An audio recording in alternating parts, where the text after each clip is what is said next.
Hello, welcome to a new series on my account called The Kill Count. I will introduce you to all the murders in the movie Scream 6. My film was inspired by the creator's film Mythical Striker. Number 1, Laura Crane. She was killed by Jason Carvey. Number 2, and then Jason returns to home and sees his friend Greg's corpse and...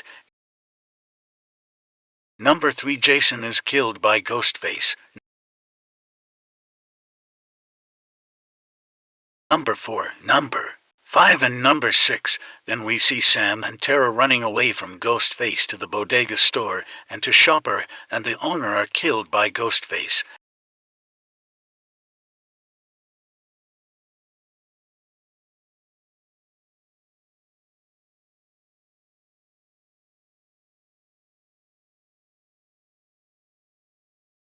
Number 7, Dr. Christopher is killed by Ghostface. Number 8, Sam, Anika, and Mindy are running away from Ghostface, and we see the dead body of Quinn's boyfriend. Number 9, Mindy, Sam, and Anika are trying to use a ladder to get to Danny's house, but the Ghostface throws Anika off the ladder and she dies. Number 10, then we see a Gale who calls Ghostface and her partner. He goes to call the police but is killed. Then it turns out that the murderers are Ethan, Detective Bailey, and Quinn. It turns out that they are Richie Kirsch's family from 5 movie, and they want to take revenge on Sam, number 11, number 12, but she kills Quinn and Detective Bailey.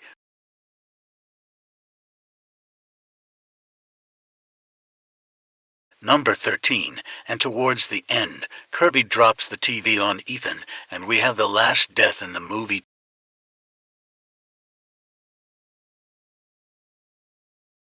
Total kills 13. See you next soon. So where are you? Your front porch. From making fun of the typical horror tropes to changing the genre forever, the Scream movies have done a number on the horror slasher department. And here's why the latest installment will be an even bigger game changer for the franchise. But first, let's get it out there. The Scream movies aren't going anywhere, and they aren't as senseless as the Fast and Furious franchise, okay? The slasher franchise comes a bit close to nonsense, but that's the beauty of this franchise. So who are you? The question isn't who am I? The question is, where am I? It has always played on the fact that slasher movie tropes are ridiculous. Movies like Scream have made the public realize that they may be watching garbage, but as long as it's entertaining, it's worth it. There are 2 killers in the original Stab. I'm afraid someone's gotta die now. No, Amber, I'm coming. And there's no denying that the Scream franchise is one of the more commercially successful ones out there. Halloween may have come close, but that series has a whole different narrative. The ghost faces in Scream usually don't have an authentic reason to kill teenagers. They just do it for the sake of it, and the audience somewhat likes it. Not in my movie. And not just the villain, but the slasher genre fans will forever remember the name Sidney Prescott as the GOAT survivor of all slasher attacks. Her character set the standard too high for the female survivor starter pack that we mostly see in slasher movies these days. Well, I have no idea.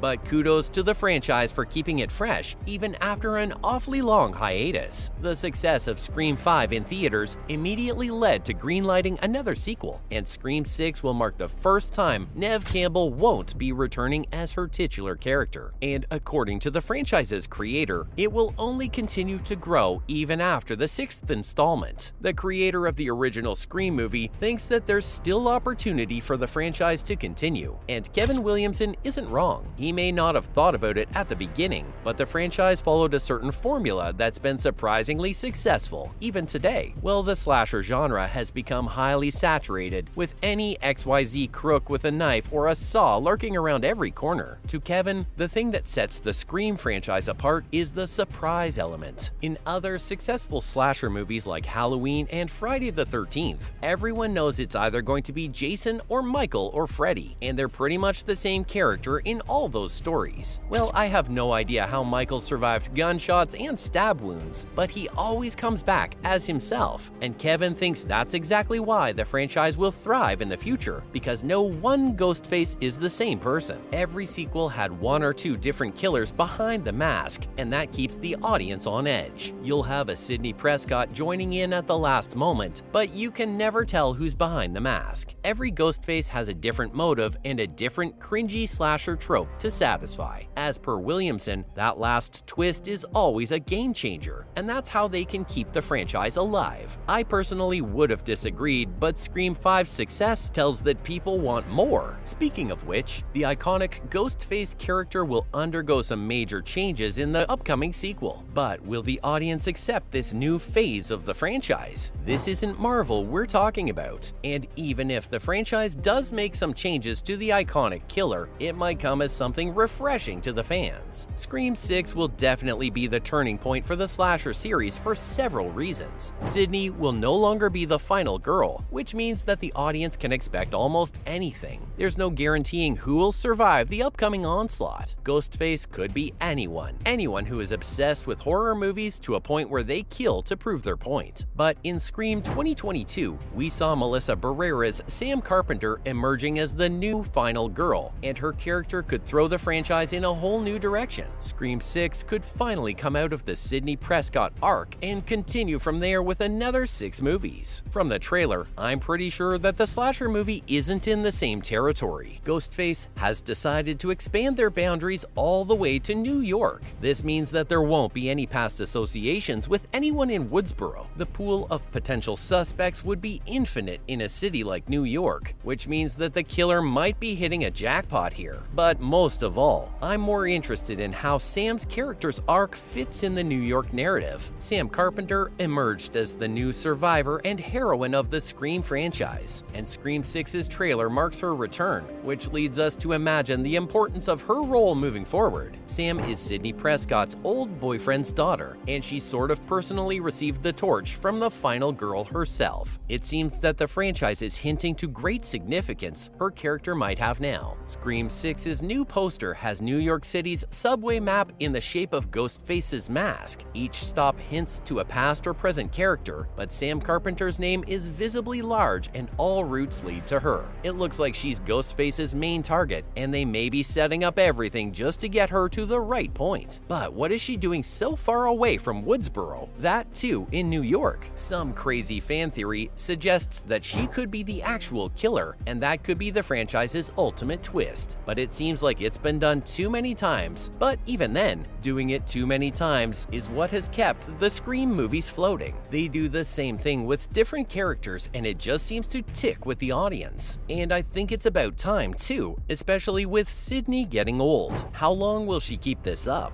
We need fresh blood, and Sam's the key. But there are still a few things that fans want the slasher franchise to fix. Okay, I'm just gonna put it out there. If a franchise has to kill off a character, especially in a slasher movie, they should at least make sense out of it. I mean, Dewey's death was tragic, but it was also ridiculous, considering he was killed by a girl half his age. It was a twist, but not an appreciable one for that matter. The franchise keeps repeating this mistake, and it's mistreating their legacy characters. One of the reasons why the Scream movies work is because the original characters keep popping up and the audience loves it. But the franchise should just cut back on brutally killing off key characters without a solid resolve. Scream 6 should do justice to the remaining characters and ease into the process. We get it, slasher movies can't have too many heroes, but still, you gotta stick to the formula. And while on the topic of legacy characters, Scream legend Courteney Cox has finally addressed Neve Campbell's absence from the franchise. Honestly, I was hoping we'd see an old Sidney Prescott sitting on a porch somewhere with a gun in her hand. But like most Scream fans, I'm disappointed too by her sudden exit. Even Sidney's longtime partner, Gale Weathers, isn't happy about her missing co-star. Talking with Variety, Cox admitted that she missed working alongside Neve, but she completely supports the actress's stance. Campbell exited the franchise over pay issues. Since then, several of her old co-stars from the franchise and new ones have spoken out in her defense. They were mostly surprised that it came down to a split it due to business issues. Even Melissa Barrera has questioned the franchise's decision to not pay their lead actress accordingly. It raises several eyebrows, especially when it comes to gender equality in cast salaries. Luckily, Cox will be returning in her fierce reporter persona as Gale Weathers. And that's all about Scream 6 and how the latest movie might be changing the slasher genre forever.